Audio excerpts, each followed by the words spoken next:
Hey guys, Nate Clear and Nick Krakowski, your hosts of Non-Del Influencers, brought to you by First Funding. Today we have Chad Osterhout from United Wholesale Mortgage. Chad, thanks for joining us. Hey, thanks for having me. Got it. So guys, to kick things off, to kind of set the stage here, this podcast in particular, this episode is really geared towards brokers. Brokers that may have an interest in correspondent, brokers that are trying to navigate some of the changes that are being instilled by wholesale lenders in terms of borrower paid versus lender paid comp, et cetera. And so we thought, who other than Chad Osterhout over at UWM to have on the call to really talk about some of these changes out here. What's changing from the broker comp standpoint? We've talked about it in some of our other episodes. We've had some customers on that, said, hey, as a broker, you got borrower paid, you've got lender paid comp, you got to pick one or the other. What's changing? What are you seeing from kind of a wholesale perspective that's new from, a month ago? Yeah, so there's a lot of changes going on in the industry with people tightening up a little bit when LOs are flipping from lender paid comp to borrower paid comp, and the reasons they can do that. We want to make sure, and not just us, everybody in the industry wants to make sure that, these clients are getting disclosed to correctly up front and not having things change to them right at the closing table. So it's getting a little bit tighter to flip from lender paid to borrower paid, and it makes it a little bit tougher to do loans at sometimes. Gotcha. So if you can, we've got, customers, right? I mean, a lot of what First Funding's done is, brokers making the transition into correspondent.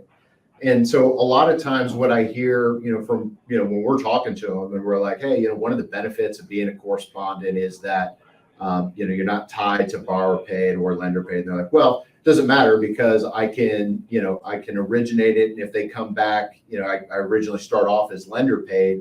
That means that, I'm set to whatever my lender comp agreement is. Right. Mm-hmm. And right. Then, if they come back and like they've gone down, they've talked to a correspondent down the street and they need a better rate, I can always talk to them flip it to bar paid, add a lender credit, discuss how this is, better pricing. It's the same thing, but you still got a credit so we can match pricing right. on the broker channel. So what you're saying then, Chad, is that's what's changing, that piece of it?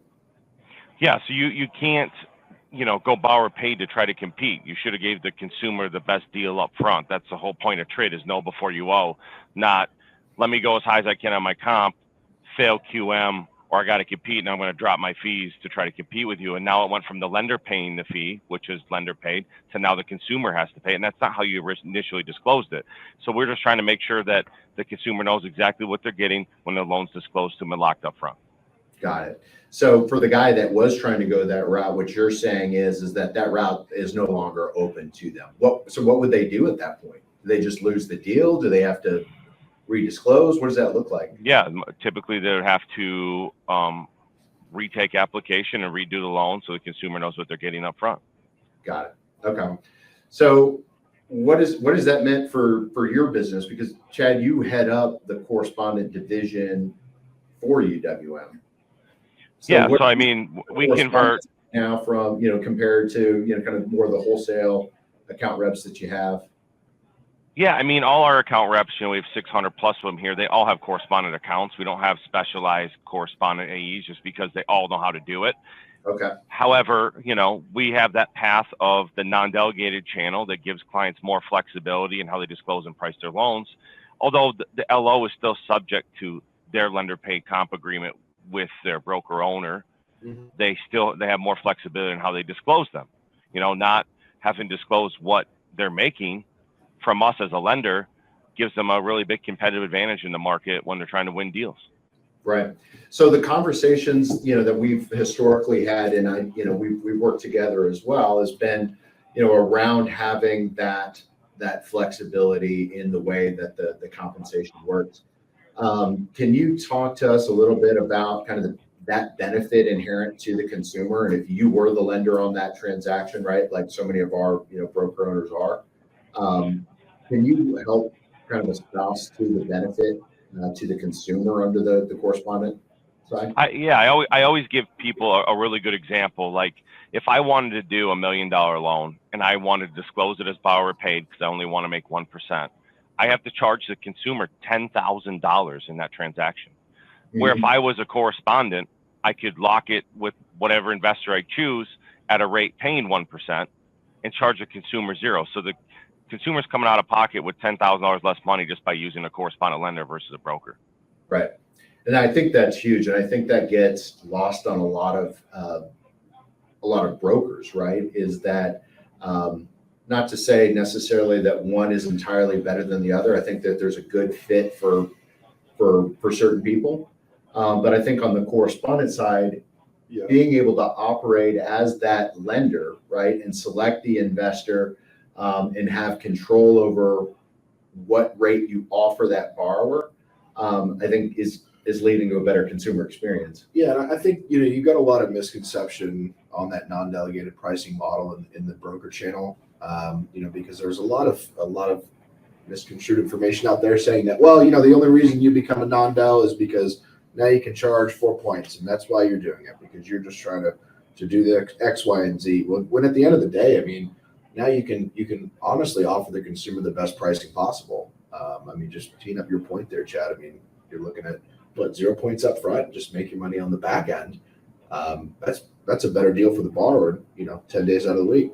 Yeah. A lot of people ask me, Chad, what's the benefit? And there's a few things that I always hear, I guess, concerns about. It's a lot more work for me. There's a lot more risk for me. I don't want to make more money. I just want to be more competitive. Well, correspondent non-del with UWM and First Funding solves all of that, right? Because number one, you'll get the flexibility that you need to disclose loans. You'll get the flexibility you need to recruit loan officers from retail, which we're seeing every single day. They're leaving in droves to come to correspondent partners of ours. You're going to get the flexibility to use AMCs of your choice. So if you have LOs all over the country and you have like an AMC in California for your California loans and you like one in New Jersey for your other loans, you have the flexibility to choose which AMCs you use, which is really, really important. And as far as the work is concerned, between our platform and your platform, it's not that much more work and you have unlimited more flexibility. It's definitely worth it. And there's not really a lot to learn because between your system and my system, it's a pretty seamless process from start to finish, and all the bumper rails are in place to make sure you don't make mistakes that cost you money. Yep. Yeah. And I think that's enormous, right? Is that so many people, and really the whole purpose of us having this non-del influencers webpage and the podcast is to provide enough information out there for people to find that it's not a huge leap in order for them to go out on their own to be a lender, that there are investors like UWM that's out there, First Funding from the warehouse lending perspective, that can make it seamless for you. We've put the thought into, okay, from a reporting standpoint, we can provide you the 1098s that you need. Oh, you need to know from an accounting standpoint how much you make, full reconciliations, transactional reports. Oh, you need an LOS where you need an investor that's going to look at your disclosures. Hey, there's somebody out there for you in that regard. Doc generation, underwrite, et cetera, without having to take them on. So I think that's big. You brought up there, Chad, for a second, you're seeing it move in droves from retail to independent. Can you talk a little bit more about what you're seeing and kind of the driving force behind that? Yeah. So what really happens in the market when margins compress, which is what's happening, as rates go up, margins have to compress some more, and these big retail banks and retail loan officers are getting squeezed because corporate's not going to reduce their margin. They're going to start reducing LO comp. They're going to start charging the P&Ls more, so they have negative P&L losses. All these kind of things are happening. So every week we have more and more retail clients coming here that say, hey, we either want to go on our own, open our own shop, or two, we want to join a current correspondent. Because keep in mind, a lot of these retail loan officers have never brokered a loan before. They don't know how to lend with lender pay comp or borrower pay comp. They don't understand it.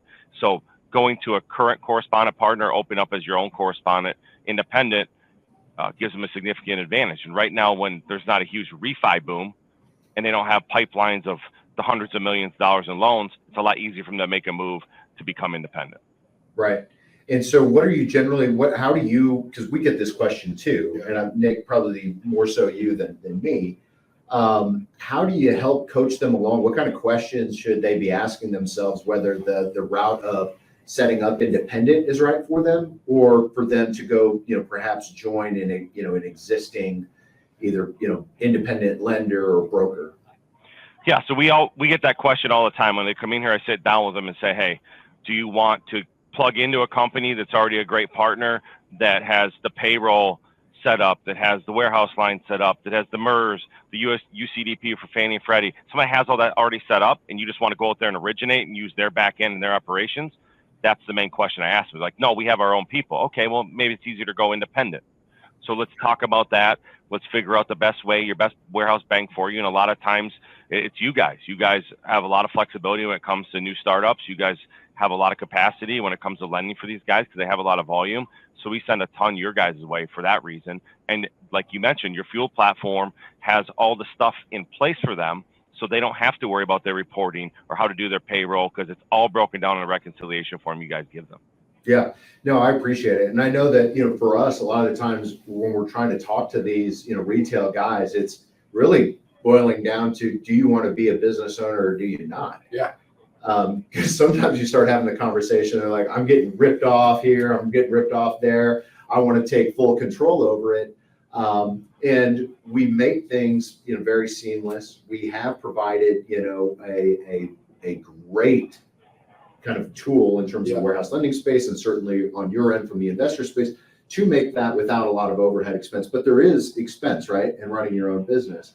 And so I think that that's the other big piece that we find that we're talking about too, is, do you even want to be a business owner? Because I think some of them, at the end of the day, they like the idea of the additional revenue. They don't like the idea of what all it's going to take. Yeah.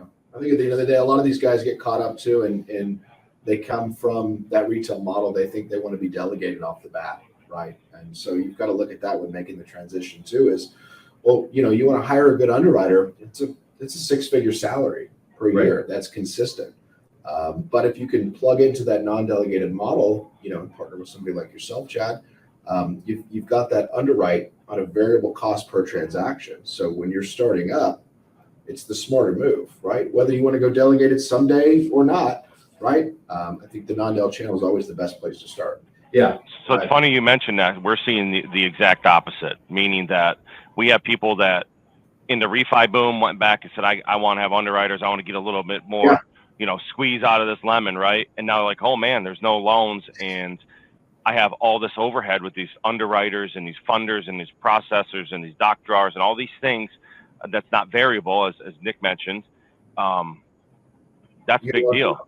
So we got people that went from, hey, I was delegated, I'm getting rid of all my underwriters, I'm coming back to the non-del space, I'm never going back, because the SRP schedules aren't what they once were, right? They're not making 80, 90, 100 basis points more per transaction. Some cases, guy said he was making 25, 30, and by the time the loan got bought off his books and the extra additional risk and reps and warrants he had to take on, it's not worth it, he said. It's not worth it even if it was 80 basis points. He said he had a couple loans he had to buy back, and it almost put him out of business. So thinking about that, and then thinking about scratch and dent investors. The scratch and dent market isn't anything near what it used to be during COVID. I mean, we got loans that people are trying to sell for, 70 cents on the dollar, 60 cents on the dollar, where before they might have been 90, 95, 98. So the risk you take on from being delegated is significantly higher today than it ever has been. Absolutely. And we've seen that. Yeah, we've seen it coming back just for the days online aspect. I mean, because you're an average delegated lender, your average turn time is 14 to 21 days. When you switch to the non-del model, I mean, you're a 6-7 day average. So you're cutting that in, by 2/3. Yeah. It's just saving thousands of dollars a month. Yeah. Just 4.3 over here at UWM. Just want to throw a quote out. And I'm probably bringing your average down with all your other customers too. Just throw that in there. We appreciate it. Thank you, Chad. Yeah, we do appreciate that. Yeah. But one of the things that you think about, dwell time is really important. And that's one of the things that I love about First Funding is the way you have steps down and incentives to get your loans purchased faster. I mean, I don't know if people talk about that enough. You go to a bank or somebody and say, this is my fee. You guys come out and say, this is my fee. But if you perform at this type of level, you're going to get discounts on your pricing, which obviously you can pass on to the consumer to get better pricing, better rates, better everything to win more deals. So I don't think you guys press on that hard enough. Everybody we talk to here at UWM that uses you guys, we talk about that because I think it's really important. Yeah, no, I appreciate it. And I do think, very highly of it. We call it a quality incentive because that's what we're all aiming for, right? I mean, you guys and your scorecards or account success reports, right? You guys are measuring, pull through ratios, locks, submissions, all that kind of. For us, the best thing that we can see from a quality standpoint is that when you originated and went through underwriting and you closed it, right? If you did everything, you checked all the boxes like you're supposed to, that should result in literally submitting or uploading that package and getting collaterally delivered, and then really nothing else, right? So if you're hitting that metric, then you should definitely be, achieving those quality incentives that we sent out there. So, I mean, think about like you guys are on the forefront of the e-notes. We just started doing e-notes earlier this year with you guys, and we have people getting loans purchased in a day, something that we've never seen before. And not a lot of warehouse banks offer it, especially if they're a bank. They're not out there trying to do e-notes. They're not trying to get less dwell time. They're trying to get more dwell time so they can make more interest. Yeah. So you guys are the total opposite of what we're seeing out there in the market. So let's talk on that. You brought up e-notes, and thank you for doing that because it's something that's certainly near and dear to us here at First Funding. I mean, we've been doing funding e-notes since I've been on board, so about a dozen years now. The biggest problem that we've seen historically is, investor appetite for them. So when you guys, launched that, you guys are now participating in it. What was that, October last year? Yep. Yep. And now we're funding more e-notes than we have in the past 12 years. We're probably past that mark that we've done in the last 12. Yeah. So that's huge. What are you hearing? Because Nick, I know you've got a number of accounts. Maybe kick it off to you. What are you hearing from the lenders? What's their feedback? We love it. I mean, it's seamless. You've got a 2-day purchase time, a 1-day purchase time. It's when you go in to buy a car today, right? You don't sign out paperwork. You're buying a car note. You're buying all this stuff. You do it on an iPad. Well, right. You have the same, accessibility to a mortgage now. It's just making it easier, seamless for the borrower, seamless for the mortgage, and then for the lender and for the investor, it's easy. It's a transfer of a digital note. There's no overnight tracking. There's no, oh God, there was another ice storm in Texas. Everyone's notes are on hold, right? Yeah. We can bypass all that, or especially in the purchase market, right, where you don't get to choose your title company. We all love title companies, but sometimes those notes don't get shipped to the right place and they don't get shipped on time. We can eliminate that human error as well. Yeah. And then I guess from the funding standpoint, nothing can change in a digital package, right? So handwritten changes and all that goes out the window. So from a funding authorization standpoint, you really, as long as the signing has been completed, and I think you guys even allow for remote online notaries with e-notes, right, Chad? Yep. Yep. So you could do it fully digital. So once it's been completed, your team will actually handle the transfer of that MERS assignment too, right? Yep. What else? Because I know that two of the other areas that we generally get caught up on, we talked about one of them was investors even accepting or purchasing e-notes. A couple of the other steps are doc platform, right? That's capable of generating e-notes, and then the other piece is the MERS setup.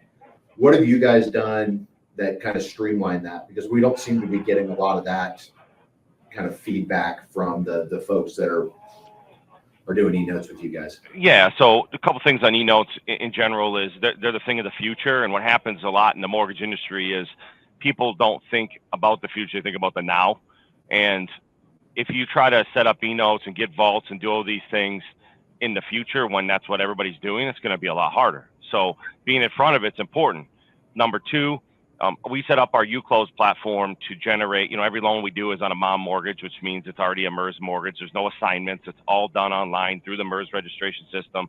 And our platform assigns it for you. It transfers it to First Funding. First Funding gives it back to us, and we buy the loan. It's literally that simple.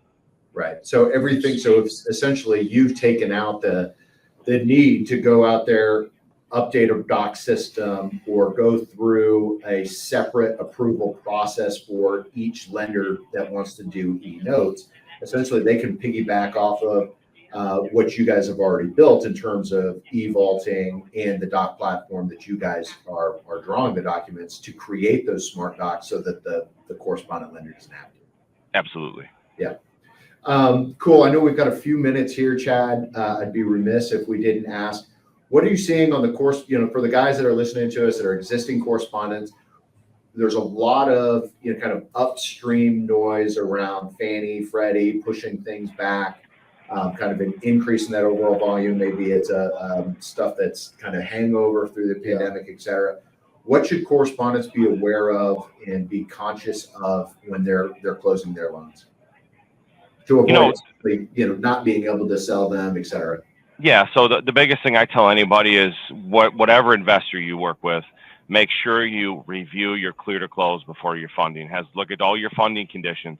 Make sure, like, there's a lot of times where it's a must not fund before date or close before. In California, when the notes are generated, that's when they're signing, because you're not putting a date on the note, it's printed. So sometimes I've seen on EARLs before where they close before they're allowed to. Just making sure you're dotting all your I's across your T's before you close that loan is really important. Our UClose platform pretty much put the bumper rails around that so you can't screw that up. But we do have clients that pull their own docs and have their own closers in-house and things like that, where, just like we make mistakes because we're human, they could make mistakes, could make their loan unsaleable. So it's really, really important to pay attention to your clear to close. Yeah. Two things that I'm seeing, just kind of across the industry. One is gift funds, and then the other one is undisclosed debt. Can you talk a little bit about those 2 points and any tips that you have? Yep. So those are two big hurdles. And then also selling a house and using the proceeds to buy the new house. So getting the I guess it's not a HUD-1 anymore, but the settlement statement or the closing CD to show the proceeds. Mm-hmm. So those two things, it's really, really important to, one, again, it would be on your CTC on your closing instructions, make sure that they actually closed. The gift funds, make sure they're verified. Make sure they're verified based on what you provided your underwriter at whatever investor you're using. So we've seen people say, I have 50,000 in gift funds here, they're proven, but they show up with funds from a different place. People are going to catch that. It's going to hold up the purchase of your loan. So you have to make sure that you're following the CTC. Undisclosed debts, we monitor all that stuff here at UWM, so it's something you don't have to be worried about, but it is something that's happening in the industry more and more and more. Okay. Yeah, no, I appreciate that. And certainly the best time to do a lot of those things is actually at the closing, right? And it's having somebody that's reviewing the documentation prior to you issuing that funding off so that you make sure that you got, like you're saying, I's dotted, T's crossed. Yep, absolutely. Excellent. Well, Chad, we appreciate you joining us today for Non-Del Influencers. We certainly would ask that you share it with the rest of your team at UWM. That we've got this Non-Del Influencers platform. As I've mentioned before, there's a website, non-delinfluencers.com, a ton of information that's on there around making the transition into Correspondent. If you're retail, you're thinking about it, you're LO, you want to go on your own, et cetera. There's a lot of information on there. And certainly be sure to subscribe to the Non-Del Influencers podcast. Chad, thanks for joining me. Nick, as always, thanks for helping me head this up. Yeah. Thanks, Chad. Yeah, you're welcome, guys. We'll see ya. We'll talk soon. See ya.